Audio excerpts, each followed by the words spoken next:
बिस्मिल्लाहिर्रहमानिर्रहीम।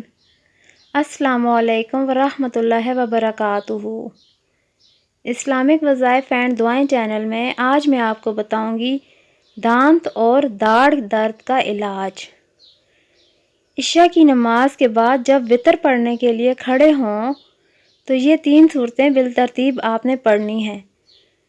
वितर की नमाज में पहली रकत में सूरह फातिहा के बाद सूरह नसर पढ़नी है और फिर दूसरी रकत में सूरह फातिहा के बाद सूरह लहब और फिर इसी तरह तीसरी रकत में सूरह फातिहा के बाद सूरह इखलास पढ़नी है और वितर की नमाज इसी तरतीब से मुकम्मल कर लें।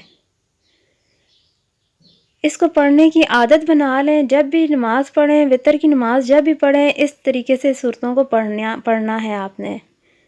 इंशाल्लाह दांत दर्द की तकलीफ़ हमेशा के लिए ख़त्म हो जाएगी।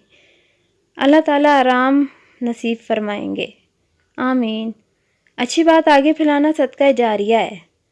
वीडियो को आप सब ने आगे ज़रूर शेयर करना है और चैनल को अभी तक आपने अगर सब्सक्राइब नहीं किया तो मेरी छोटी सी दरख्वास्त है, चैनल को ज़रूर सब्सक्राइब करें।